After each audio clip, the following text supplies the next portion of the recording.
intentaban resolver cuestiones de conectividad, se dio un diálogo en torno a la pregunta que introduce el libro. Bueno, Silvana contó su experiencia al momento de ser convocada para en el municipio de Morón dar cuenta. ¿Querés volver a repetir algo en torno a bueno, lo cuento más resumido. ¿Me escucha ahora? Por las dudas. Escucha bien ahora, sí. Perfecto, de vuelta entonces. Un poquito, no quiero. Acá Acá no la des vuelta, no la des vuelta. No la des vuelta, yo me pongo por acá. Acércate ahí. Me acerco, perdón, es que le dé Para que te escuches bien, porque si no, abrimos la palabra para... ¿Qué tal? Simplemente contarles que, bueno, además de ser psicóloga, trabajé 38 años en el ámbito educativo en el MUNI de Morón, nivel inicial, y en el 2016 se realiza en la Universidad de Morón, nos invitan y nos proponen hacer la capacitación de ESI, porque habíamos quedado afuera de lo que era la capacitación a nivel provincial, ¿no? Dirección de Cultura y Educación. Porque el municipio no es ni chicha ni limonada, digamos, ni privado pleno ni público pleno. Bueno, en ese contexto, en las primeras capacitaciones, que eran muy numerosas, con presentación de autoridades y tal, era todo muy casi acartonado. Y en la medida que seguimos trabajando varios días y llegamos como a este dispositivo de talleres y más en la intimidad, se creó un clima donde la propuesta de los talleres era, abrirse, sincerarse y trabajar los propios miedos, pruritos, prejuicios, porque bueno, como educadores, como educadoras, era importantísimo pasar por esta etapa del trabajo propio previamente, ¿no? Y surgieron cosas muy ricas, muy interesantes y muy valiosas, donde se iban animando a decir que realmente tenían que trabajarlo, porque había prejuicios, había resistencias, hubo colegas que hablaron de su propia historia, cómo lo resignificaban, surgieron muchos traumas también, y lo anecdótico fue que me acuerdo en ese taller, porque había muchos talleres paralelos, pero había 3 profesoras que dijeron, necesito hacer terapia, como que lo tenemos que revisar. Y me parece fundamental también para posicionarse desde un rol de educador, educadora o de profesional de la salud. Estas cuestiones uno las tiene que revisar primero internamente. Esto en respuesta a tu pregunta, ¿no? Que era la pregunta que le pasaba en la clínica. Y era si existe una clínica neutral que no esté sesgada por su ámbito cultural y político. Creo que a Alejandra y a Daniel, que habían tomado la palabra, que habían tomado la palabra con antelación, llegaban a escucharlos, porque yo leí que se escuchaba. Si quieren que repitamos algo, y si no, les invito a contarnos qué es lo que surgió en nuestra ausencia, también para hacer este intercambio mutuo, ¿no? Escucharles un poquito. ¿Quieren contarnos, Marga, Ivana o quien quiera tomar la palabra? Yo comparto que no hay clínica, ¿se escucha? Sí. No hay clínica neutral, ¿no? Venimos de una clase justamente de la especialización en psicología comunitaria donde trabajábamos estos temas, ¿no? Como las perspectivas de género, las posiciones culturales, las posiciones de clase, nos ubican frente a nuestras actividades, a nuestras pertenencias institucionales. Bueno, en el tema que Facu plantea, me parece que lo personal es político, adquiere una dimensión muy interesante para profundizar. Claro, lo que a mí me parece es que sí, claro, en psicología comunitaria o psicólogos y psicólogas que trabajamos con otras disciplinas, pero ¿qué pasa con los profesionales, los psicoanalistas, y lo digo masculino, ¿no? En la clínica. Que trabajan, claro, solos en la clínica, ¿no? A mí me sigue impactando todavía escuchar discursos muy monolíticos, ¿no? Muy estructurados, donde hay gente que todavía pretende trabajar con una clínica objetiva, neutra, ¿no? Como si existiera esto. buenísimo que nosotros estemos pensando otras cosas, ¿no? Pero ¿cómo ven esto? ¿Ven que, digamos, como que estamos ayornados la mayoría en esto, o que hay una gran parte de profesionales que todavía están pensando que hay una clínica objetiva, que todo ya está dicho en los grandes Creo que psicólogos? también tiene que ver con la orientación, ¿no? Porque, o sea, cuando tenemos una orientación psicoanalítica, o sea, está claro que la clínica es subjetiva, o sea, es caso por caso. En cambio, cuando se habla de otras corrientes, como, no sé, cognitivo, o con estas que están como tan en boga o que se quieren imponer ahora, pasa que se trata como de tratar a la psicología como una ciencia dura o como una ciencia positiva. Entonces, ¿qué es lo que el psicoanálisis no es? Yo creo que... ¿Estoy bien? Sí, claro. Yo pensaba que lo importante es que el movimiento LGTBIQ+ logró abrir la pregunta hacia el interior del colectivo profesional. Claro, Una pregunta que no sé si existía en los 80, claro. pero que ahora existe. O sea, Claro. que podamos interpelarnos y preguntarnos desde qué lugar estamos pensando y desde qué lugar estamos interviniendo y desde qué lugar estamos ejerciendo y cómo estamos atravesados nosotros por esta matriz cultural patriarcal. Claro. Y como el trabajo es puramente Sí, subjetivo, esas personas son las que más les cuesta abrirse hacia ese interior. Por suerte hay cada vez más cabales para que eso pueda suceder, y es algo que no se va a ir. Claro. Entonces no se puede estar trabajando con información de hace 200 años, algo que ya vemos que no es así. Claro, totalmente, Lo sí, malo sí. creo que es trabajarlo con patrones de hace 200 años todavía. Y me Los parece patrones. que pregunta lineal, Vean con la regla. a tu pregunta lineal, si hay profesionales que todavía sí hay. Todavía hay. Claro. Que No, todavía se sí. siguen manejando con esos mismos patrones. ¿Cómo podemos Sí, leer? claramente. Sí. Me parece- hay una No es segunda Y dentro del Sí, psicoanálisis sí. también, ¿eh? Hay una Sí, segunda sí. pregunta Pero- acá, Decía Eva. mientras Facu busca la otra cita por la que quiere seguir, que me parece que está muy linkeada esto que decía Alejandra. Dice: después de respondernos esta pregunta deberíamos pensar éticamente desde qué lugar queremos intervenir, ser políticamente conscientes o ilusoriamente neutrales, Exactamente. ¿no? Lo que vos decís con lo de ingenuidad. Sí. Ahí lo decía antes Daniel, que no sé si llegaron a escucharle, pero hablaba acerca de esto, ¿sí? de que no hay que ser ingenuos, no hay que pensar que no tiene incidencia o que tenemos una ficción de neutralidad, como le dice aquí. Y pensaba también que tal vez los más ortodoxos del psicoanálisis incluso como que cuestionan, como que las buenas prácticas tendrían que ver con ser absolutamente neutral. Entonces, cuando vos decís que esto no es posible, somos un sujeto político, no podés descontextualizar momentos sociohistóricos, etcétera, como que te hacen preguntar, bien, ¿será que existe la verdad absoluta? Y no existe. Yo creo que esta dicotomía sigue estando, nos sigue interpelando, pero bienvenido esta pregunta y esto de que sí es posible y hasta no hay otra forma, digamos, de abordar la clínica con un sujeto ahí que está con padecimientos de la subjetividad de época. Totalmente. Y No este podés perder contexto. esa lectura contextual. Exacto. Ese contexto, ¿no? Biopsicosocial, digamos, ¿no? Epistemología transfeminista, ¿no? Un poco.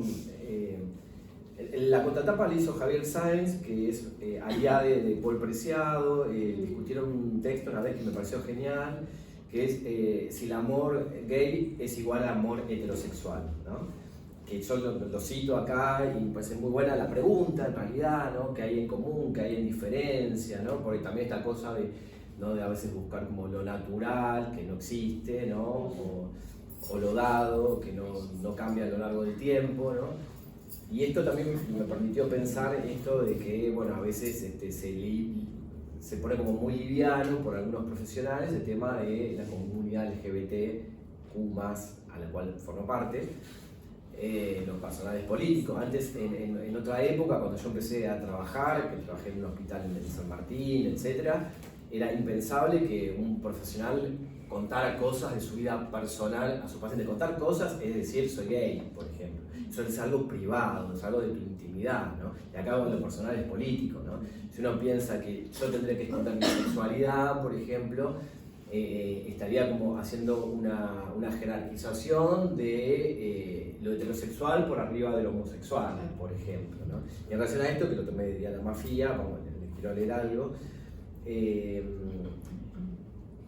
Bueno, les hablaba en realidad de Javier Sáenz, que después si quieren charlamos un poquito de eso, ¿no? Del amor, ¿no? Porque a veces una cosa como medio light, se quiere creer, hablo por parte de algunos profesionales de la salud, que somos todos iguales, que está todo bien, pero se desconoce esto, el contexto, se desconoce la formación de una persona, el crecimiento de una persona LGBT, sus formas de sociabilización, ¿no? Así como vemos cuando van creciendo un niño y una niña en un colegio primario o de jardín, que hay una cuestión diferente, ¿no? Todavía, también lo hay con un niño marica y un niño heterosexual, ¿no? Hay connotaciones. Esto también lo trabaja bien Eribon, ¿no? Que habla de la injuria. Dice, primero, antes de saber que somos maricas o gays o homosexuales, como cada uno quiera llamarse, somos marcados como alguien diferente, como alguien anormal o gay o puto, marica, como sea, ¿no? Y que esto hace a la constitución de la personalidad y la injuria con todo lo que implica la injuria, ¿no? Que es una marca también otra vez de jerarquización, que uno está por debajo de otro, ¿no? Y eso es una marca que él dice, que es un teórico, sociólogo alucinante, a la vez biógrafo de Foucault, y dice que estas marcas de la injuria, ¿no? Nos dejan se pregunta, ¿qué pasa? Bueno, uno se olvida, no trabaja y ya. Dice, es una marca que queda en lo psíquico y en el cuerpo también, ¿no? Cuando se está caminando, esos modales son de marimacho, ese gesto de marica, inconscientemente uno se va adiestrando, se va patronizando, ¿no? De cómo tratar de encajar en un sistema, vamos a decir la palabra clave, heteronormativo, ¿no? Porque todos y todas en algún momento tenemos la ilusión de pertenecer, de no quedar afuera, ¿no? Pero quiero contar con esto, o lo que quiero decir es, digamos, cómo nos vamos construyendo de una manera que está por fuera de la norma.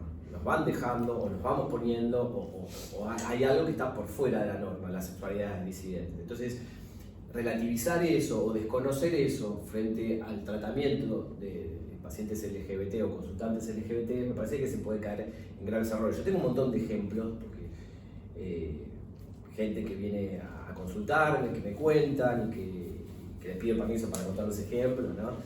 Esta cosa de relativizar, ¿no? Una chica lesbiana que en el trabajo no quería contar que se iba a casar, y el psicólogo, la psicóloga, no me acuerdo, dice, no, pero somos todos iguales, tenemos los mismos derechos, vos tenés que ir y pedir, así te dan las vacaciones, mirá qué lindo el Caribe, te vas al Caribe, no sé qué, hizo tragos, ¿no? Esto para hablar de la salida del closet, ¿no? Es todo un re tema, ¿cómo? Claro, ahí depende del espacio, si claro. uno se siente cómodo o no. Claro, y andando el tema, desconociendo que estamos construidos con culturas diferentes, tratar de somos iguales, ojalá en algún momento no haya diferencias de clase social, étnicas, un montón de cosas. Pero por hoy existen estas diferencias y como ahora vamos a leer a Diana Mafia, jerarquizadas. Y ahí está el problema, ¿no? No hay ningún problema entre un hombre y una mujer. El problema es que socialmente la mujer está inferior en una posición de subordinada. La cuestión no es la diferencia, sino la cuestión de jerarquización. Exactamente. Es una subestimación o una subvaloración. ¿Sí? Y en relación a lo que decíamos, tal cual, ¿qué decíamos? La jerarquía, las relaciones no, de poder, no desestimar este peso para cuando uno tiene que transitar en el día a día, ¿no? Totalmente, sí. Desde la salida del closet, por ejemplo, ¿no? Que frente a algunos colegas con los cuales tengo interlocución, ¿no? Que quieren remitir a que, digamos, el libro se va a llamar Psicología Queer, pero bueno, como que hay un capítulo donde me meto a trabajar fuertemente algunos conceptos como complejo de Edipo, complejo de castración, la joven homosexual, que lo trabaja una amiga, Gina Palmieri, en un libro, y yo también ahí, desde otra mirada, con otros autores, otro contexto, y yo me puse a trabajar el caso de Leonardo da Vinci, que si quieren, digamos, de la premisa en la cual parte Freud es errónea, ¿no? Después vamos a ver si quieren por qué. Y entonces digo, hay gente que dice, bueno, pero esto ya está dicho, ¿no? El caso por caso, está dicho por Freud, por Lacan o por quien sea, y todos quieren como remitirlo a que todo ya está dicho, como si fuese la Biblia, que no hay que tocar nada en otro contexto, cuando en realidad, por ejemplo, el concepto de género, ¿no? Lo trabaja Laplace y bueno, otra gente, 40 años después de la muerte de Freud. Se puede rastrear la conceptualización. No estaba la palabra género y sexo, ustedes saben que era la misma palabra. Entonces, género no existía. Entonces, no podemos pedirle todo a un autor o a ¿no? o a un paradigma teórico. La salida del closet. ¿Qué le vamos a pedir? Genial, Freud, un crack total, me encanta. Hay un montón de cosas que trabajo con Freud. Pero ¿qué le podemos pedir al viejo que nos... ¿Dónde está el escrito donde habla de la salida del closet? No existía como tal el concepto, ¿no? Ni la visibilización, ¿no? Estoy abriendo un montón de temas, pero no importa. Inclusive el concepto de homosexualidad también está creado. Hay gente que lo naturaliza, piensa que siempre hubo homosexuales, que los griegos eran homosexuales. No, un grave error. Mirar con los lentes de hoy algo del pasado, ¿no? En la época de Oscar Wilde era sodomita, ¿no? Y se condenaba el acto solo por ese acto, ¿no? No existía una identidad homosexual o una identidad gay, ¿no? Era el acto sodomita que después que pasó y que se sancionaba de tal manera, ya fue. Lo de Oscar Wilde remite a otra cosa, en un contexto de mucha liberación, siempre que nos enfrentamos al poder, ¿no? Hay cuestionamientos, aparece esa cosa de querer volver atrás, ¿no? Yo digo, vamos 2, 3, 4 pasos para adelante y 2 para atrás, ¿no? Volver a la derecha, a querer la ley y el orden, ¿no? Normalizar, sí. Claro. Normalizar. Normalizar, exactamente. Bueno, sobre el normal... ¿Decía algo? Esto es misterio para llegar a Diana Maciel. Y todavía nos quedó lo de Javier Sáenz. Entonces digo, bueno, hay cosas que no están en los clásicos libros de antes y me parece que está buenísimo eso, nutrirnos un montón de otros autores, de otras disciplinas que nos abren el camino, inclusive genial, ¿no? De la sociología, como podemos pensar temas que nos convocan hoy en el consultorio y en la vida. Bueno, lo de Javier Sáenz es genial con el tema del amor, si el amor heterosexual es la misma modalidad que el amor gay, ¿no? Porque si hay una particularidad hay que conocerla y saberla para no hacer estragos en la clínica, ¿no? Otro paciente me decía que había trabajado un poco como cierta salida del closet y su anterior terapeuta le decía, bueno, y ahora a ver cuándo nos ponemos de novio y cuándo... También es desde una mirada heteronormativa, ¿no? Cuando en realidad tengo un amigo que siempre me dice, me hubiese gustado ser gay. ¿Por qué? Y porque ustedes tienen otra forma de abordar el sexo. Generalmente tienen sexo y después en algunos casos se conocen, en otros no, es todo otro tema que podemos hablar, pero digamos, hay otros abordajes, otras formas, ¿no? De encuentro, ¿no? Piensen en las niñeces, cuando un niño, ahora bueno, tenemos otra mirada, ¿no? Gaby Mancillo con la primera niña trans y todo lo que se abrió, ¿no? Con las identidades trans. Pero un chico que le gustaba a otro chico no podía decirle al amigo que le gustaba el otro chico. Entonces, desde ahí ya nos vamos configurando desde otra manera. Entonces, Javier Sáenz escribió el prólogo en España, el prólogo no, la contratapa, que estoy muy contento y agradecido con él, y el epílogo Javier Rapizardi, que es el que escribió Baños y Exilios junto a quién sabe, Alejandro Moday, que es uno de los pioneros activistas que estuvo con Carlos Jauregui, ¿no? En la CHA. Les leo un poquito bueno, y lo que él me decía es que el libro apunta a la epistemología, interrogar lo que no funciona en la clínica, ¿no? En una clínica rancia, heterosexista, heteropatriarcal, ¿no? Y que hay un punto de ruptura que yo decía, bueno, que tiene que ver un poco, partiendo de la psicología, y sabemos que mucho cimiento de la psicología tiene que ver con el psicoanálisis, ¿no? Como punto de partida, no como punto de llegada. Y acá esto me parece interesante y lo tomo también de otra psicoanalista, que es esto, no tratar de todo remitirlo, interpretarlo desde el mismo marco teórico, sino abrirlo, partir desde ese punto y abrirlo, ¿no? Multiplicidad, diría Ana María Fernández, ¿no? Entonces dice, acá en el apartado de epistemología transfeminista, ¿no? Los y las psicólogas que estén pensando en transformar la clínica tradicional en una queer, podrían preguntarse si es necesario ser feminista para hacer psicología con perspectiva queer o de géneros. Lo que cualquier psicoanalista con perspectiva de géneros queer o transfeminista no puede desconocer es lo que Diana Maffia conceptualiza como dicotomías. Encontramos las dicotomías en los estereotipos culturales que encasillan lo femenino y lo masculino en dos columnas. La derecha para lo femenino y la izquierda para lo masculino. Entonces, dentro de lo masculino tenemos lo objetivo, y esto nos lleva a linkear lo que hablábamos hoy al principio sobre, ¿no?, una supuesta objetividad en nuestra terapia, psicoterapia o el quehacer de nuestra praxis, lo universal, ¿no?, lo racional, relacionado con lo masculino, lo público, los hechos, pasar a la acción, la mente, lo racional, lo literal.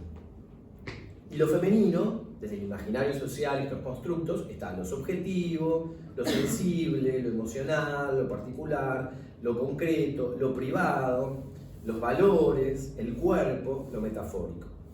La dicotomía se caracteriza por ser exhaustiva, es decir, que agota su universo en lo simbólico y excluyente. O sea, si es una cosa no puede ser la otra, ¿no? Lo binario, o es hombre o es mujer, no puede haber, es blanco o es negro, no hay, la bandera del arco iris con los colores no existe, ¿no?, para la dicotomía así. No puede pertenecer de un lado al otro. Por ejemplo, si una persona es racional, no puede ser emocional. Si es objetiva, no puede ser subjetiva. Estas dicotomías han dominado el pensamiento occidental y siguen haciéndolo. Diana Maffia dice, esto no sería un problema para nosotras, las mujeres, si no fuera porque está sexualizado, es decir, jerarquizado. Si leemos la columna de la izquierda, la de lo masculino, ¿no?, podemos darnos cuenta que son las características que tradicionalmente se le atribuyen a los varones, mientras que la de la derecha son la de las mujeres. El problema es que si se requiere para algo ser racional, entonces inmediatamente se piensa en un varón, porque las mujeres están estereotipadas como emocionales. Si se requiere objetividad, se piensa en un varón, porque las mujeres estamos categorizadas como subjetivas. Continúa diciendo la filósofa en el mismo libro, la cita del libro. Bueno, y los ejemplos siguen. ¿Quieren charlar algo en relación a esto? ¿Quieren que avancemos un poquito con otras cosas? Sí, pensaba mientras hablabas qué implicancias subjetivas tienen estas categorías, ¿no?, en nuestras vidas, en el día a día. En el área de salud lo vemos en lo cotidiano, o sea, el varón no va al médico y si va es como que se está muriendo, básicamente, porque es como todopoderoso, ¿no? Tiene como el varón sí, ¿no? Y esto, pregunto, ¿no infiere en la praxis de ese psicólogo con sus pacientes? Dije no va al médico, pero no va a la terapia. Claro. Claro. ¿No? Ir al psicoanalista, ir a hablar de sus problemas con alguien. Digo, el varón que está regido por esta columna, vamos a decir, Claro. dentro de la dicotomía. Me parece que tiene tanta implicancia en el cotidiano que a veces son inmedibles los efectos, ¿no?, de estas dicotomías, de estas falsas dicotomías que se imponen socialmente a través del patriarcado. Y digo, está tan impregnado que a veces hasta nos cuesta identificar los efectos que tiene en nuestra propia vida. Digo, como nosotros, yo sí me considero feminista, a la pregunta de Diana, a la pregunta tuya del libro, perdón, donde introducías a Diana, pero a veces me cuesta ver esas pequeñas, por no decir invisibles, violencias que reproducimos desde lo simbólico, ¿no? Porque está demasiado impregnado todo esto. Sí. Lo racional pertenece a lo masculino. De hecho, el otro día hablaba con otra psicoanalista que escribió un libro que se llama Hacia un feminismo freudiano, y que se llama Sofía Ruttenberg, no sé si la conocen, y ella puntualmente me decía, tiene una página que sube humor gráfico, memes. Feministas, humor gráfico, memes. Memes, crea memes con alguna escena y algo que tiene que ver con el psicoanálisis y con el feminismo, digamos. Construye una idea a través de los memes. Y Sofía me decía justamente esto, ¿no? Como que hay un humor feminista y relegado a las mujeres, como que no se le quita prestigio y hasta intelectualidad, ¿no? A ese tipo de humor. Es un humor para mujeres, o si haces esto, lo estás haciendo para un público en particular. Lo mismo me parece que puede pasar desde un espacio de pensamiento queer, ¿no? El psicoanalista que se asume desde una perspectiva queer o que se asume gay o cualquiera dentro del colectivo, es psicoanalista para personas del colectivo, ¿no? Como que empiezan a segregar dentro mismo de la clínica, de la práctica, de los espacios, del humor, de cualquier cosa, ¿no? Lo podemos llevar a cualquier lado. A segregarnos como, bueno, vos sos psicóloga de mujeres. Pues sí, de vos afuera, como nos ven. Claro, lo mismo que pasa con el humor, o lo mismo que pasa como que cuando te asumís con esta mirada, con esta visión crítica de la realidad, enseguida te segmentan y te ponen como, bueno, vos atendés gente del colectivo LGBT. Claro. Lo que pasa es que yo creo que eso se va construyendo dentro del mismo colectivo nuestro, ¿no? Esta diferenciación. ¿Vos crees que es solo que por identificación, porque vos te sentís a gusto con un profesional que tenga esta mirada? ¿Que no hay una segregación dentro del colectivo? Sí, por eso, profesional? creo que dentro, claro, a eso iba. Es dentro del colectivo que quienes nos posicionamos de determinada manera se va construyendo esta grieta mal usada, ¿no? Porque inevitablemente se hace muy difícil a veces trabajar o dialogar. Entonces se va como segmentizando también la población que se acerca, ¿no? No sé si es algo elegido, pero se va construyendo así.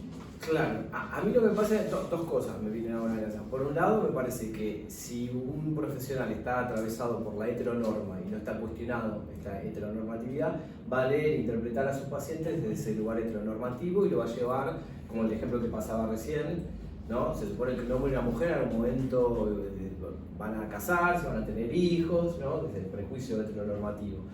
Y quería llevar a ese lugar a una persona gay cuando en realidad no le interesaba tener hijos, o una mujer, porque una amiga que tengo que es queer, es sexualmente heterosexual, se define, pero queer por un montón de razones, y decidió no tener hijos, que si alguna vez lo hablamos con María Marta de ejemplo, ¿no? Y bueno, desde la mirada heteronormativa no lo pueden entender. Acá lo trabajo también esta cosa de Freud, no serás mujer si no te sentís realizada si no sos madre, ¿no? Como un mandato obligatorio donde no lo pueden creer, le preguntan, bueno, pero en realidad no podés tener hijos, pero ¿por qué no adoptas? No quiero, no pueden entender el deseo de no querer tener, ¿no? Lo lindo que es tener sobrinos. Y después una cosita y ya te dejo. Sí. Hay una cosa que dice Erimo que está buenísimo, que dice la comunidad LGBT no se creó por sí, la crearon los homofóbicos o los transfóbicos, digamos. Se creó frente a la necesidad de la discriminación. Entonces creo que de alguna manera una perspectiva queer tiene que ver con... La escucha del deseo. Sí. Tiene la escucha del deseo. Sí. Es que yo Hay una Pero un posicionamiento heteronormativo a priori, tiene que ser anterior, Claro. en función de la escucha del deseo. Es que yo lo que iba a decir era esto, que ser un terapeuta, un analista con perspectiva de género, con perspectiva queer, debería ser la regla y no la excepción. O sea, por esto mismo, o sea, lo que decía la compañera de... Sí, lo que pasa es que a veces me parece que se crea como una falsa ilusión, a mi criterio, podemos charlar también de personas, por ejemplo, muy fanáticas del psicoanálisis, que dicen, bueno, esto ya lo dijo Freud, lo dijo Lacan, es el caso por caso, está, Sí. y todo otra vez. remitiéndolo a estos autores como que si fuese la Biblia, que está todo ahí, y si no lees Eribon, si no lees Paul Preciado, que es un filósofo alucinante, que te abre, te dispara con fármaco pornográfico, ese libro de texto yonki, o el manual contrasexual, o un montón de cosas, te parece un montón de cosas, porque no está, digamos, deconstruido en relación a lo heteronormativo. Entonces seguimos siempre interpretando a la joven homosexual, que el acting out, que se tira del carruaje, y si leemos la mirada de Gilda, que se define primero como torta y después como psicoanalista. Y psicoanalista no queer, psicoanalista. Genial, ¿no? Y esto también está bueno, yo después encontré una vuelta teórica, ¿no? Si primero fuimos como marcados, como maricas, o como la marimacho del grado, y qué sé yo, es coherente, digamos, ¿no? Frente a algunas posturas que quieren ser como más light, inclusive de gente LGBT. La divina Sandra Mianovich, que la quiero mucho, y qué sé yo, y me decía, no, yo soy cantante, entiendo los prejuicios de la época y fue pionera, Sí, totalmente. genial en miles de cosas, y en esto, qué sé yo, le costaba definirse como cantante torta en algún momento, ¿no? Decía, yo soy cantante y después, y bueno, Eribon dice, no, primero somos seres sexuados, nos guste o no nos guste, lamentablemente, quizás, y lo podemos pensar con el tema del género. Antes de nacer, ya, ahora se sabe, antes no sabía, pero se intuía, va a ser varón, va a ser nena, pintamos va a ser nena, pintamos la habitación de rosa, varón, ¿no? Entonces, la sexualidad, el género, nos preexiste, somos primero seres sexuados. Entonces, antes de ser, dice Eribon, antes de ser, yo soy médico y después soy homosexual. Médico fuiste después de un montón de años, de la secundaria. Primero fuiste maricón que no te dejaban jugar, te cargaban porque jugabas con las mujeres y no tenías. Entonces, me parece que por ahí ese proceso él dice, desde la desujeción, de sujetarte para subjetivarte, ¿no? Ahora, después pueden aparecer psicoanalistas rancios, perdón si hay algún, acá no, seguramente no, hay tampoco, ¿no? Eso Lacan ya lo dijo. Entonces, no leamos a Eribon, no leamos a Foucault, está todo en la Biblia, ¿no? Okay. No, me parece que estas lecturas, que yo acá cito, digamos, este libro, digamos, siquiera hasta sería un compilador, yo, porque lo que hago, creo que no sé si es una idea mía propia, ojalá, pero no creo, es recopilar esto que yo veo, ¿no? Y cómo lo podemos procesar para nuestra clínica hoy en día, pero de tipos pensadores grosos, y esto, me parece que lo nutritivo es esto, ¿no? Desde otras disciplinas como nos enriquecen. O sea, si seguiríamos pensando en los psiquiatras, la homosexualidad es una enfermedad. ¿Por qué? Porque sale de lo genital. Acá volvemos a Freud y le decimos, ok, buenísimo, la pulsión, el sin objeto, lo tiene meta, el sujeto, el niño perverso polimorfo, es una genialidad. Pero después, bueno, viene y está bien, porque es el una contexto. genialidad del siglo XIX. Y ahora también. Hoy es el siglo PAN. 21, pero digo, las sociedades van cambiando. Seguir haciendo esas lecturas me parece que, como vos decís, parece escrito en piedra, y no es así. Claro. Digamos, me parece que estamos mirando a un sujeto, me parece eso justamente, que se mira un sujeto del siglo XIX. Claro. Sí. No se está mirando al sujeto. Sí, igual lo del sujeto, del niño perverso por el morbo, me parece que está bueno. No, eso va. no, Después, todo que lo va y demás que que viene, estabas la homosexualidad diciendo, es sí, perversa, tal cual. ahí ya no, Tal pero cual. no importa. Tal Ahí cual. sí. Es como, Yo creo que bueno, la podemos palabra pedir igual todo, no que esté será. todo acá. No, acá hay mucho y es como punto de partida para otras cosas y otras cosas que las podemos revisitar. Lo que dice Gilda en relación a la joven homosexual, allá te dejo hablar, ¿eh? Sí. Lo que dice Gilda sobre la joven homosexual está buenísimo porque dice, hay que leerlo, o en todo caso lo que yo recorto del libro de ella y lo pego acá, es otra cosa, ¿no? Dice, no es un acting out, porque ahí también hay toda una mirada recontra heterosexual, donde de hecho, no sé si lo tienen presente el caso, ella no dice, quiero psicoanalizarme. Ella va porque el padre la manda, ¿para qué? Para heteronormalizar. Para que sea Conversión. Terapia de conversión. Sí, terapia de conversión, ¿no? Sí. Pero terapia de conversión. Okay. Y hay un acto de visibilidad y un acto de feminismo, ¿viste? Muy copado por parte de la joven homosexual. Perdón, ¿qué ibas a decir? Ahora sí. No, era sobre la idea de que exista la palabra perversión Ajá, metida en todo eso. claro. que parece que, no, está buenísima la idea, pero pasa medio por alto entonces la palabra. Es una palabra que hace daño. A Sí. mí me han mandado al psicólogo. Claro. Perversión. Claro. Y no hay nada. Bueno, totalmente. Y hay un montón de, por un lado, hay un montón de textos por ahí perdidos que son una joya. Teresa de Lauretis trabaja ese tema en el lesbianismo y después un poco en las identidades trans, y parece que no existieron, porque la mayoría de profesionales de la salud, no digo ustedes ni ustedes, pero otros, siguen tratando de, otra vez, con los textos clásicos de perversión, y en realidad hay muchos estudios que hablan de otra cosa, ¿no? El problema es que no se ha democratizado esa información. Exactamente. O no se quiere leer porque se cree que, ¿viste? Que como que no existe, como que ya está en otro lado. Y es riquísimo eso, ¿no?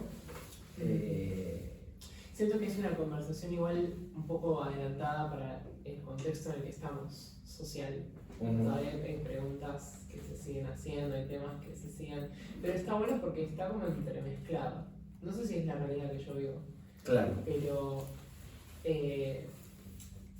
hay muchas cuestiones cis heteronormadas que yo atravieso ahora desde la perspectiva de una mujer. También me preguntan eso, ¿cuándo te vas a casar? ¿Qué sé yo? ¿Me cocinas? Vos me lo dijiste una vez. ¿Me cocinas? Ah, bueno, ahora te podés casar. Claro. ¿Eso? No. Sí. Corte, vamos a una pausa.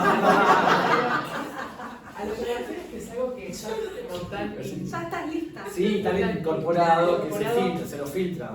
pero ni siquiera lo pensamos como algo que sea dañino. Ya. Claro. No sé si en el fondo puede llegar a ser dañino, pero yo me veo constantemente teniendo que adaptarme y un poco reconstruyéndome. Yo siento que tengo como una búsqueda de una personalidad que alguna vez fui o alguna vez intenté ser y que fue completamente erosionada por una sociedad que no estaba lista, digamos. Claro. Pero me encuentro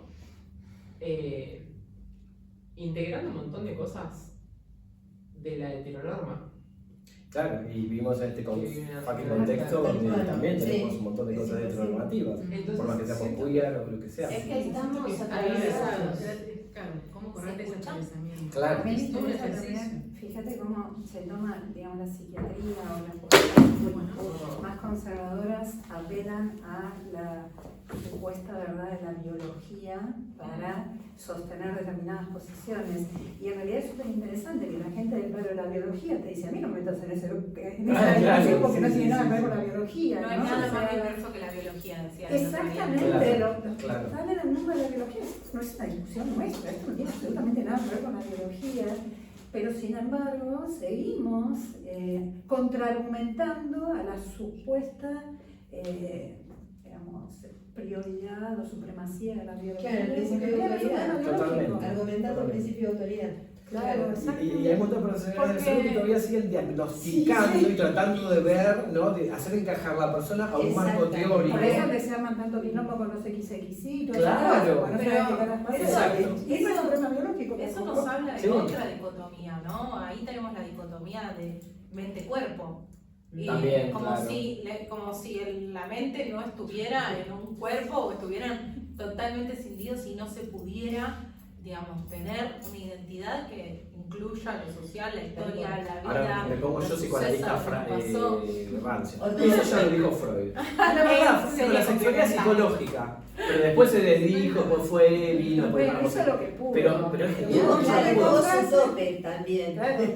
Yo aprendí mucho en página 12, trabajé más de 13 años, hasta hace poquito en el suplemento Soy LGBT, entrevistando, haciendo notas, y por ejemplo con personas trans, ¿viste?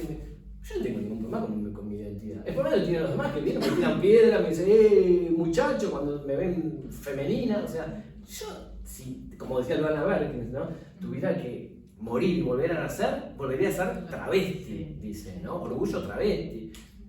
Y es genial porque creo que ahí es donde tenemos que, cuando yo digo multidisciplinas, ¿no? Digamos, aprender de otros lugares, ¿no?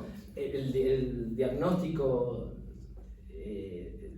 las homosexualidades salieron de ese 3, DSM-4 por la lucha de las calles, ¿no? de la igualdad de derechos, por el activismo, lo personal en política, ahí volvemos, ¿no? No por estudios académicos donde esto de vuelta, ¿no? Lamentablemente a veces se trata de tratar de hacer encajar todo en una teoría. ¿Te puedo hacer una pregunta del libro? Pregunta. Capaz que ya lo voy a leer, capaz que me estoy adelantando mucho. Pero dijiste antes que hablabas del complejo de Edipo. Sí. ¿Y qué con todo esto Bueno, que estamos diciendo? Lo puedo simplificar un poquito ahí. Hay partes como que trabajo muchos otros autores que me gusta eso, y autoras, sobre todo autoras femeninas, autoras mujeres o trans, ¿no?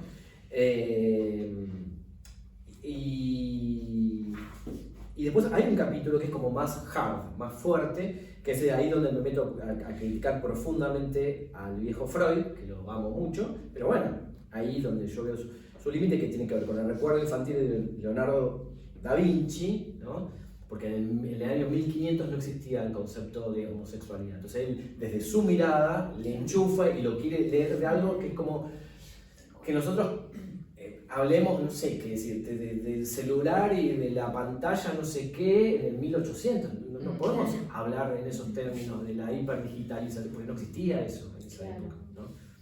Mi ejemplo es muy excesivo. Pero, bueno, Monique Wittig, que es lo más, tienen que leer por favor Monique Wittig, la heterosexualidad como régimen obligatorio, ¿no? Entonces, ese texto a mí me abrió la cabeza, soy un antes y un después de eso.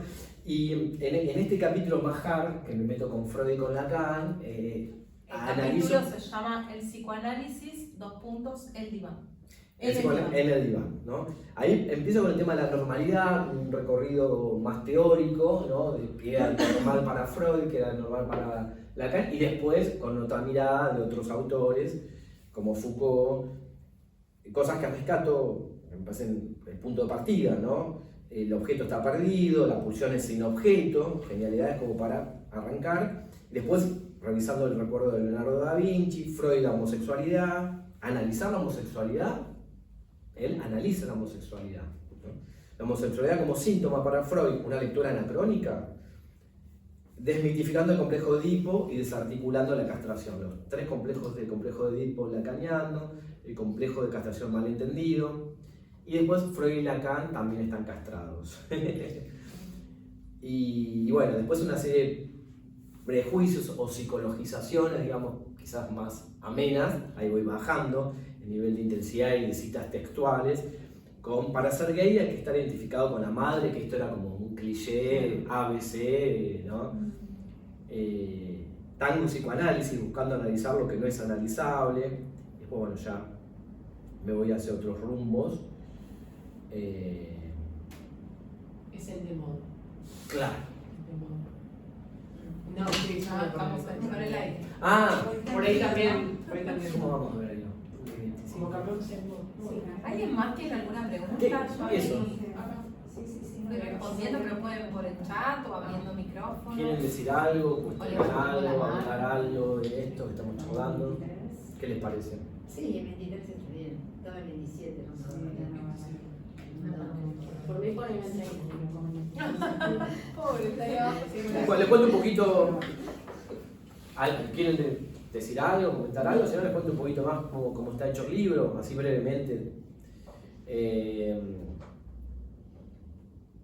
Esto de que decía de buscar lo interdisciplinario, lo plural, con autores y autoras LGBT o que van por fuera de la norma, que tienen otra mirada totalmente diferente a la heteronormativa, porque si no es más de lo mismo, ¿no? Tratando de separarme de un discurso unificante, dominante, ¿no? Y resistiendo también, porque hay que poner el cuerpo y resistir, ¿no? Frente a autores dominantes, hegemónicos, ¿no? Pero, como decía, no sin ellos, ¿no? Acá está Freud dragueado, que para muchos también podría ser, ¿no? La herejía. Claro, ¿no? Y yo me pregunto, he visto por ahí gente que hace talleres de eso y esto lo vive un poco, me acordé de algo. Lo ve como más cotidiano, ¿no? Que uno en un taller, o un actor, ¿no? Una mujer cis puede drag king, ¿no? Se puede tunear de hombre y disfrutar. Bueno, ¿eso va a cambiar su orientación sexual? ¿No? No. Y un hombre que se maquille, que se pinte, que se draguee, tampoco. Pero hay mucho miedo, pero mucho miedo. Decirle a tu marido, hoy te maquillo, te pinto los labios y vamos a dar una vuelta a manzana. ¿No? Como pierdo. Pero acá lo que me parece que está en juego es perder los privilegios de la masculinidad. ¿No? Y acá otra vez la liviandad, la gente dice, no, pero somos, en algún curso que hace poquito también me volvían a decir, pero tenemos matrimonio igualitario, está todo bien, estás exagerando. Claro, no hay femicidios, no hay crímenes de odio, no hay... No se matan los perros. Claro, claro, aparte de una persona no binaria, o sea... El riesgo de esto que decía, bueno, pero eso que vos contaste de esta paciente que no quería contar que se iba a casar, Sí, ¿no? hablar como Como quería. romantizar, bueno, todos tenemos el mismo derecho, ¿no? Como ahí sesgar un poco de qué impacto tiene, ¿no? En la Totalmente. comunidad. Yo me preguntaba si ese terapeuta o esa terapeuta, ya no me acuerdo, si tuvo en algún momento alguna amiga torta, algún amigo gay. Hay gente que no, que vive adentro. Yo tengo un ex amigo, ¿Eso es más amigo? que ya no es más amigo, que vos escuchás un discurso progre, copado, y el pibe adentro de un raviol, vive. Se va en taxi a Flores porque tiene miedo que, no sé, ¿viste? Yo no sé cómo pude, bueno, nos unía a Charly García, otras cosas, pero, ¿viste? Entonces, si no tenés calle, si nunca hablaste con una persona trans, no tenés amigas trans, y qué sé yo, es difícil poder en el consultorio ecualizar, ¿no? Y poder escuchar el deseo, ¿no? Sin patologizar o sin preguntar cosas que sean de tu morbo o de tu interés, porque no tenés acceso a otras realidades, digamos. Acá hay barro, calle, digamos. Salgamos a bailar, a vivir, ¿no? Para abrir un poco la mente, ¿no? Me parece, ¿no? Y ¿qué más? Bueno, la idea es transformar la clínica, ¿no? Abrirla, esto de sujetarnos y subjetivarnos. Me parece genial poder crear nuestra propia identidad, ¿no? Hay mucho para aprender de las chicas y los varones trans. Bueno, y digo algo en relación a lo que decía, de los varones que tienen miedo a draguearse como un juego. Jugás a la pelota, jugá a ser mujer un rato, ¿no? Perder los privilegios machirulos de ser macho y la condena que todavía está, quizás más arraigada inconscientemente, más sutil, como diría Foucault, más en microfísica, más microprejuicios, porque por ahí no le van a decir puto de mierda, pero se lo dicen de otra manera, no lo dicen, pero lo piensan o se lee en sus movimientos, ¿no?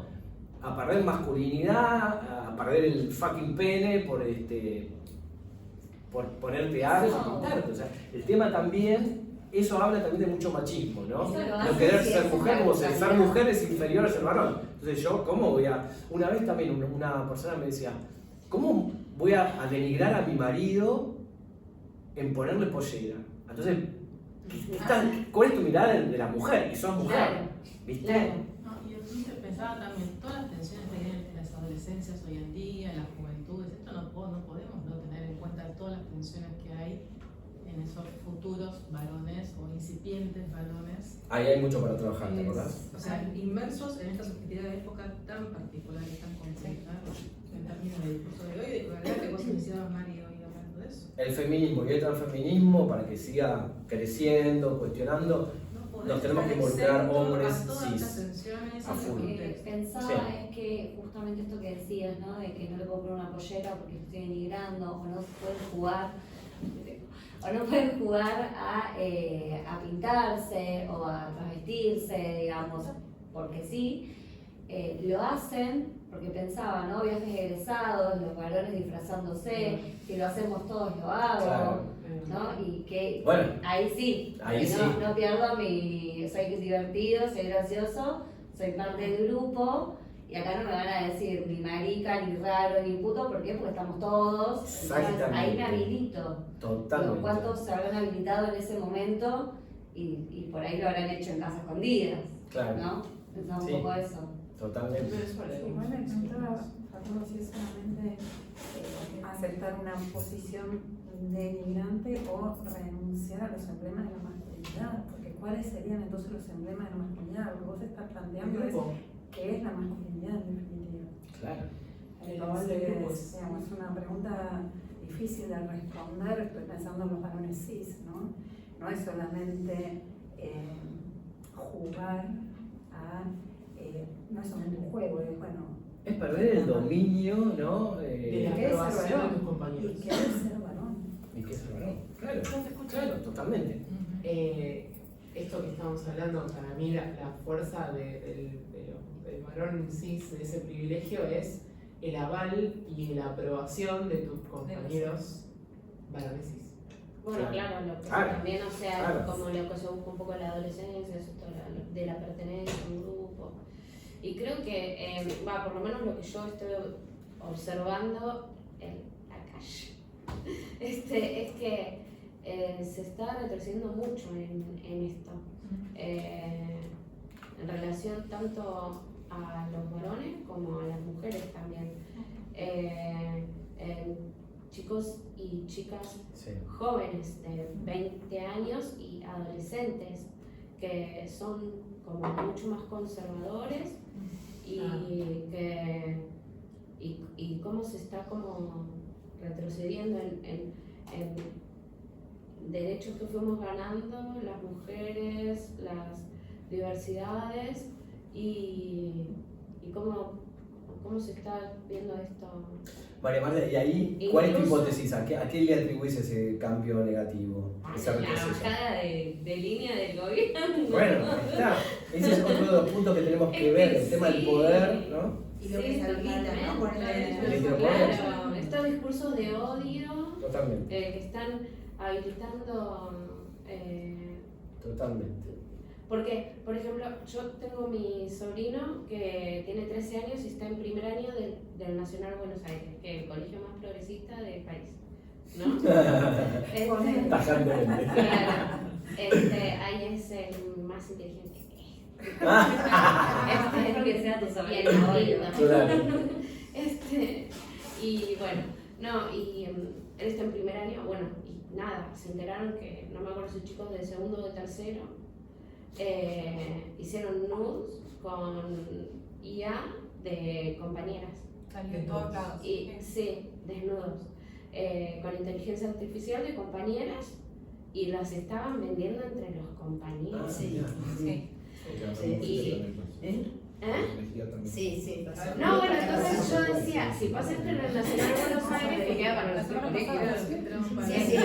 Y mi hermana me decía que, bueno, no hay, ¿Se escucha?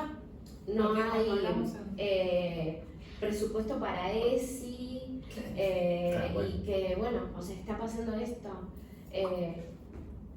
Yo le dije, bueno, yo hice una diplomatura en ESI el año pasado y le dije, bueno, si querés decir en un colegio que yo voy a donar, porque no, Bueno, no puede está, ser los personajes esto. políticos, sí, obvio. Activar.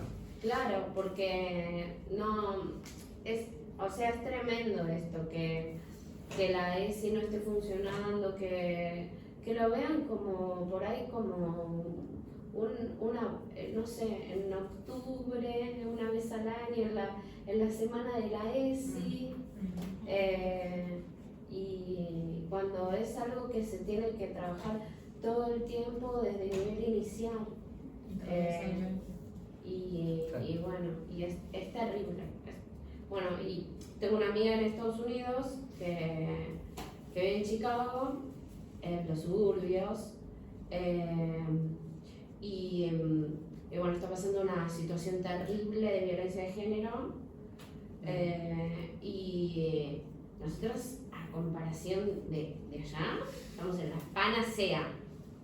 O sea, ella está totalmente desprotegida y está sola. Creo que cuando uno empieza a poner luz sobre determinadas cosas, ya no hay vuelta atrás. Me parece que hoy estemos tantas personas reunidas para escuchar hablar acerca de psicoanálisis queer, ¿no? Y preguntarnos todo esto, ya no tiene vuelta atrás. Me parece que es algo que es significativo, que construye sentido y que hace que esas cosas por lo menos nos las cuestionemos, ¿no? Que llegó para quedarse. Sí, yo coincido con Mariela, porque hay como un cambio cultural que una vez que ya lo viste, Sí. que te deconstruiste, Sí. ¿no? Mi abuela ya entendió un montón de cosas.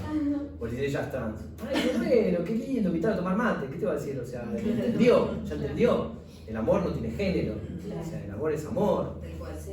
El deseo también, entonces Sí. ahí, y cuando decía esto, Por eso tanta violencia para combatirlo, ¿no? Claro. No, Claro. no es necesario como tanta exaltación y tanto, porque me parece que como que al que ya le hizo el clic, ya le hizo el Ya le hizo el clic, clic. no va a volver para... No, lo que hay es una habilitación a los discursos de odio. Tal cual.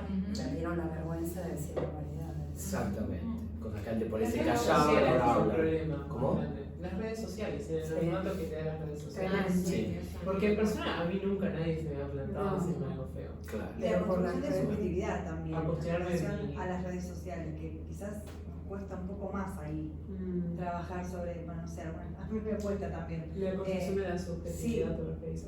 ¿En qué sentido? Y cómo hoy en día construye subjetividad lo que sucede en las redes sociales.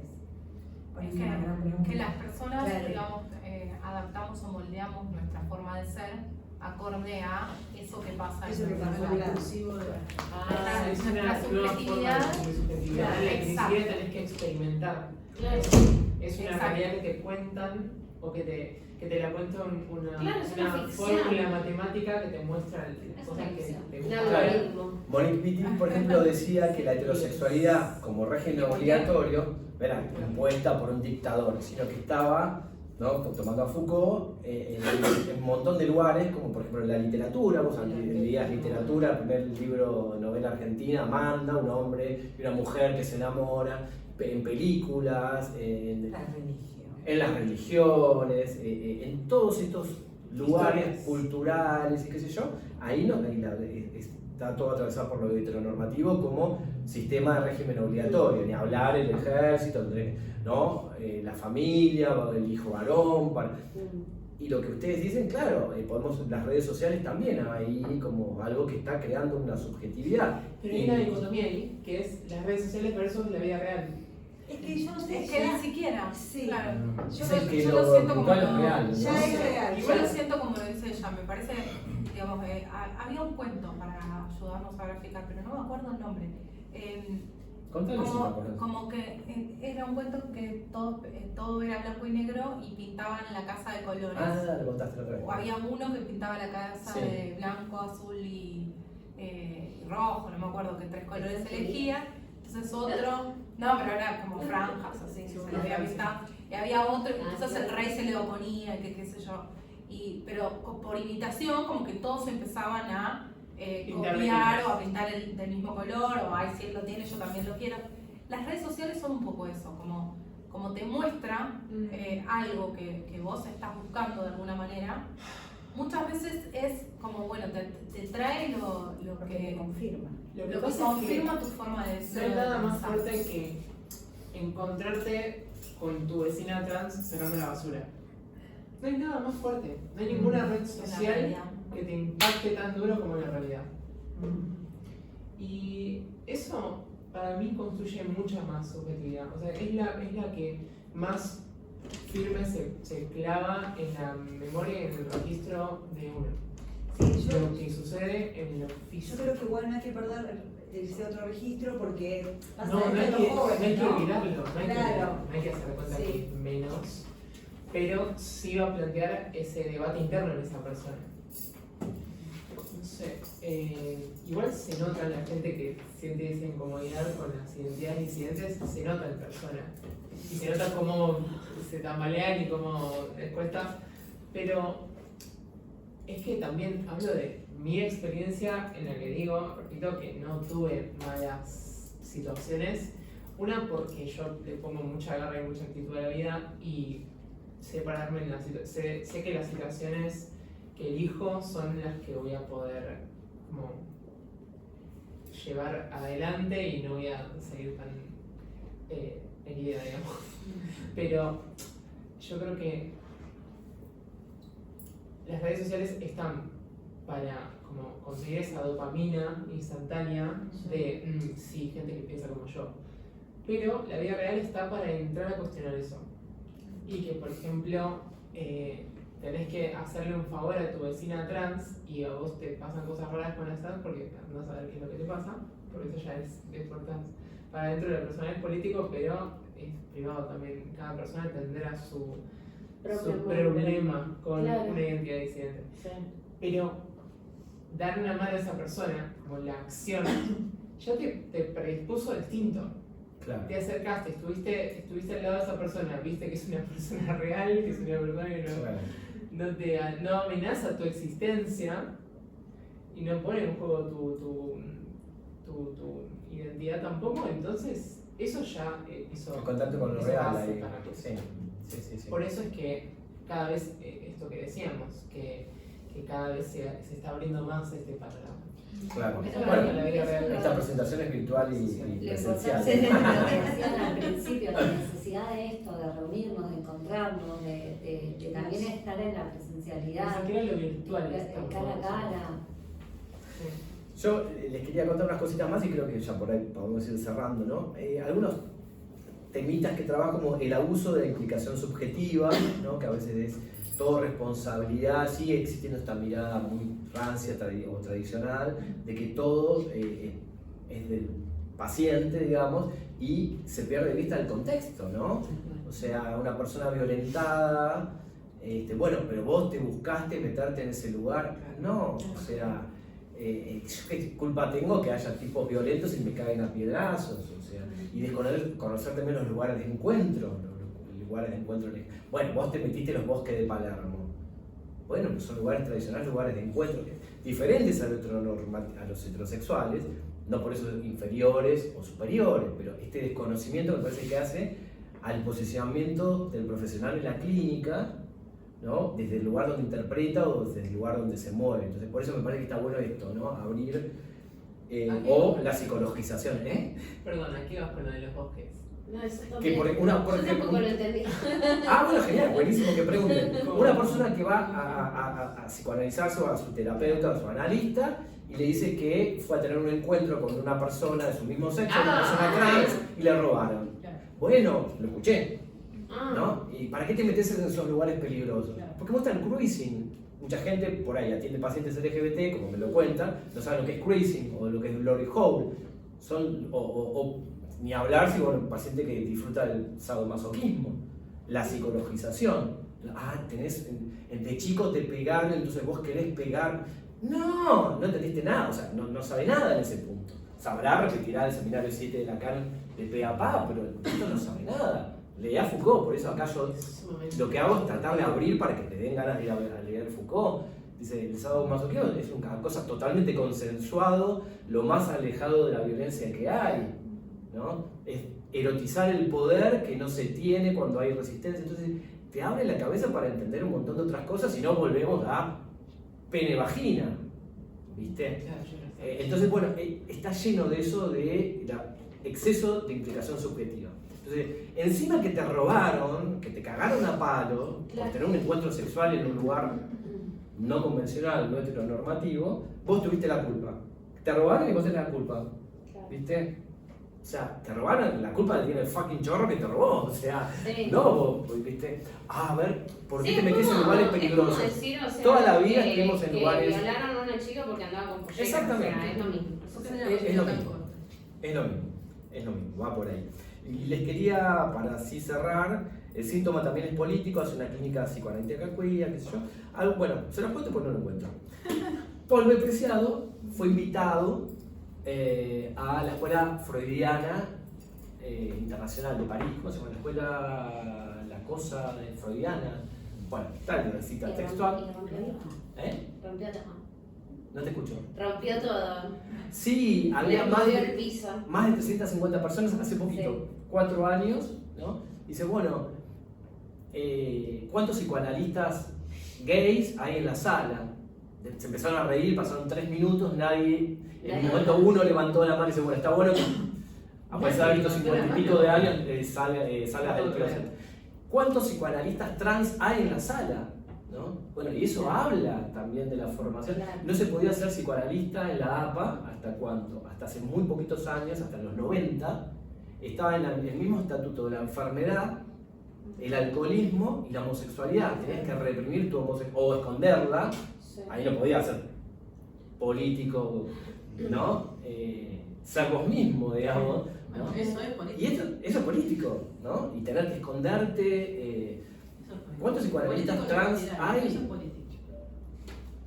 ¿No? Y hay determinadas problemáticas que una persona heterosis, probablemente alguna habrá, pero muchas no las conoce. Entonces, Yo no bueno, conozco no ninguna. hace falta ser trans para entender una persona trans, pero sí por lo menos conocer nuestra cultura, ¿no? Si no, caemos en lo que yo vi, de acuerdo a mi experiencia, es caer sin querer y con muy buena onda, pero haces cagada, en esta psicologización, ¿no? Interpretar lo que no es interpretable,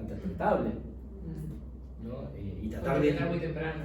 ¿Cómo? Como, muy temprano. También. Muy claro, Sí. como... Muy apresurado, muy Sí.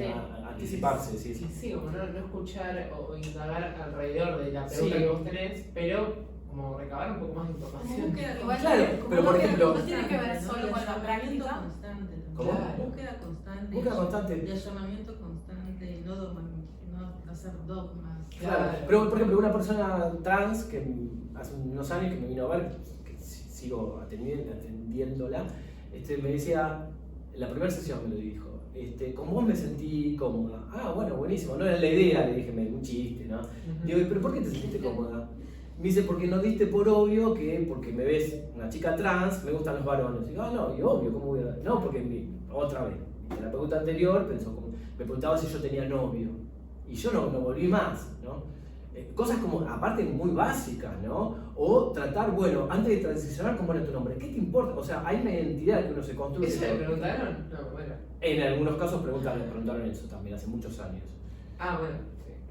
¿Te das cuenta Es el del modo de nivel? la gente. Claro.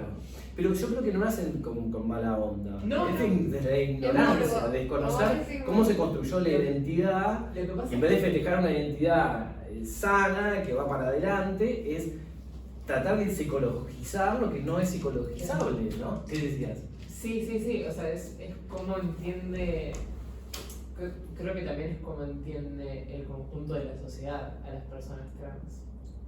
Porque, no sé qué opinarán ustedes, por ejemplo, pero yo entiendo que la mayoría piensa que las personas trans son...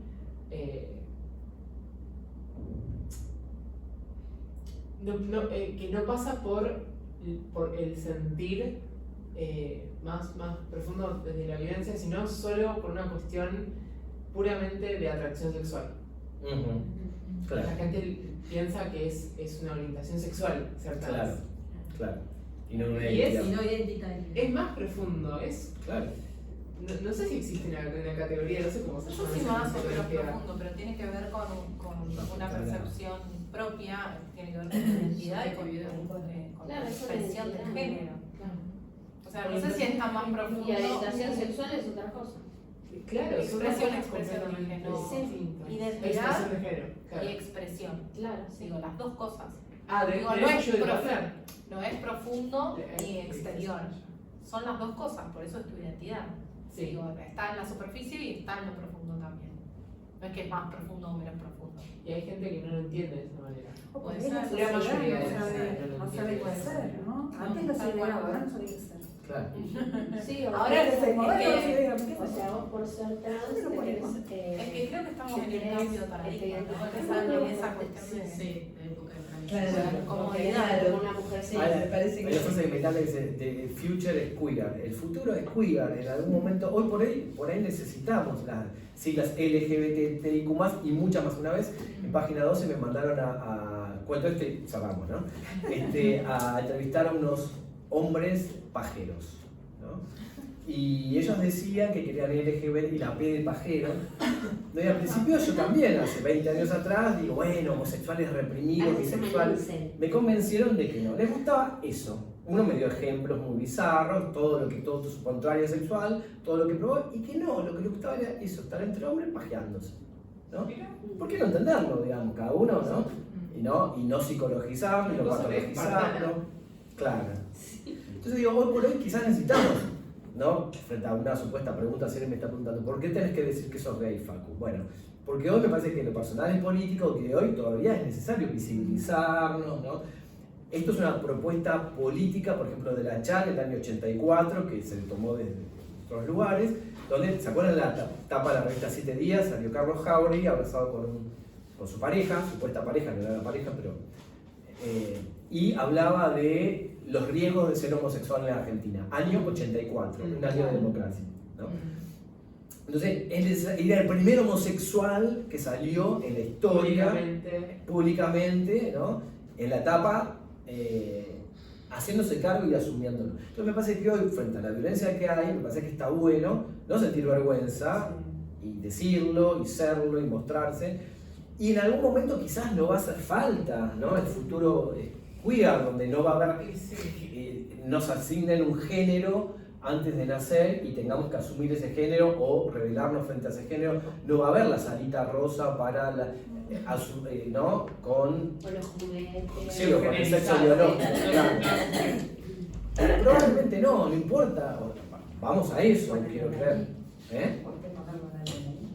Exactamente, no tener que se queda, como dice Paul Preciado, abolido la cuestión de género en los formularios, en todos lados, personas, somos todas personas, no importa el género. Pero hasta que lleguemos a eso, y si no es una utopía, ¿no? Porque la violencia existe, va a seguir existiendo. En realidad, para mí es más, la abolición de género es más que no sea un problema, eso. Claro. Pero la idea de que no exista el género, para mí, puede generar puede generar muchos otros problemas identitarios. Sí, sí, porque aparte alguna identidad tenemos que tener. La queer es la no identitaria, pero sigue siendo una identidad. Claro. Y es que, si no, ¿cuál es el sentido también de vivir y de tener experiencias? Claro, de disfrutar la jugar. Sexualidad, o sea, tiene que haber una cosa. Sí, y probablemente lo siga. Sí, por eso decía, pero la no utopía. tiene que ser un mandato. Sí, y no tiene que haber una jerarquización. Una El hombre por jerarquización, sobre la eso es mujer, importante. ¿no? Total. Bueno, nos damos todas un aplauso.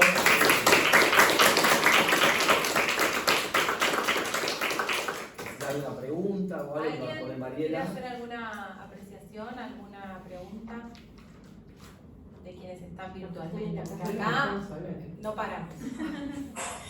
No, yo lo que quería comentar hoy es que como sociedad tenemos tanta necesidad que la gente pertenezca a algo, que si te vestís como mujer ya está, te identificaste, entonces no puedes al día siguiente salir como hombre, no, esto no se respeta.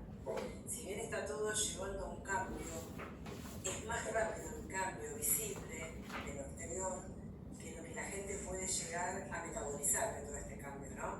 Yo no puedo decir muy de la boca para afuera, por eso estoy acá, quiero aprender, quiero tener una escucha más amplia, más allá de ser psicoanalista, ¿no? Y me encuentro con esos prejuicios y los tengo que reconocer y trabajar mi propia terapia. Entonces, yo la vuelta pasada estaba con una paciente de 20 años y yo me decía, yo me enamoro de las personas.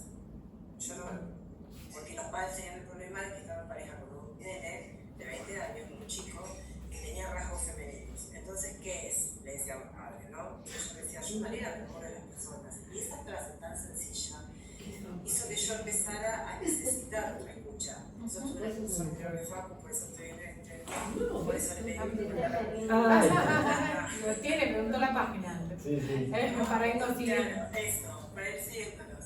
Entonces digo, hay tanta necesidad de la etiqueta todavía, más allá que nos decimos que no estamos más etiquetando, que es difícil a veces comprender para la gente, para el común de la gente, y siempre se recae en la pregunta de qué sos, como si eso fuera lo más importante, ¿no? Totalmente, sí. Y ahí está bueno lo que vos seguramente hiciste en la clínica, que escuchaste a esta persona, respetaste, ¿no? Yo me enamoro de personas, no importa el género. Ahora, el riesgo de una persona que por ahí no tenga una escucha más abierta o sin determinada formación y qué sé yo, es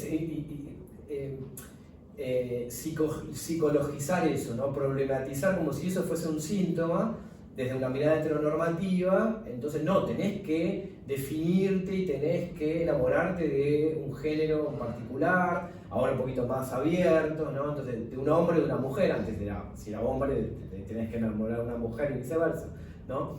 Y no tomar esto, o sea, ver bien dónde entrar a hacer doble clic, que es sintomático y que no, que es parte de una constitución de una identidad, si querés, un poco más libre o más subjetiva, más propia, ¿no? Ahí me parece que está bueno que pongamos el foco, ¿no? Donde, que es interpretable, que es para trabajar y que no, porque si no seguimos cayendo en esto que contaba yo recién.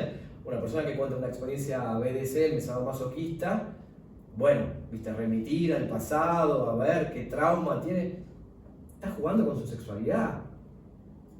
¿Viste? Siempre y cuando no sea que esté, pero digamos, el BDSM es eso, es jugar con la sexualidad. Que ahí tiene mucho creo que elegimos nuestra profesión, o por lo menos en lo personal, para abordar el padecimiento subjetivo, ¿no? Claro. Entonces, si nosotros psicologizamos, o desde este lado que decías vos, ponemos una perspectiva en lo que yo pienso que al otro le tiene que hacer sufrir y no lo que el otro trae como su propio padecimiento. Claro.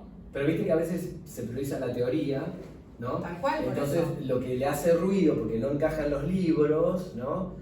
Entonces ahí preguntan y ahí creen que hay algo y ahí no hay nada más que el deseo. Y eso Es que hacía el Freud, tema porque es que si la ¿qué fue persona lo? nos está haciendo una Un pregunta segundo. sobre eso. Claro. Y eso creo que es lo revolucionario del psicoanálisis, que él escuchó a las que llamaba sus histéricas, escuchó lo que tenían para decir, Claro. validó de alguna manera su historia. Creo que en algún punto es esa parte de Freud que tenemos que tomar. Totalmente. No Sí. toda la teoría o digo, quienes quieran ejercer el psicoanálisis o quienes quieran tomar algo, me parece que eso es lo valioso, ¿no? Como Sí. validar ese relato de sus pacientes y darle entidad al padecimiento subjetivo. Sí, y una cosa que escuché por ahí que me pareció genial, es algo que también dice Freud, por eso digo, que dice Freud, dice Perlomner, leer un antropólogo argentino que vivió en Sao Paulo, en Brasil, muchos años, y él habla de eso, de las identidades que no son monolíticas, que no son fijas, ¿no? Y él habla del gay, la loca y el chongo, ¿no? Y cuenta que no necesariamente un chongo que tiene una relación sexual con otro tipo, por eso es homosexual, que es un chongo, ¿no?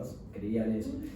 Y genial, porque después uno lo asocia con Heidegger, Rafael Tansel, uno no es, o el acto analítico, uno no es psicoanalista, es analista en el momento que hace el acto analítico.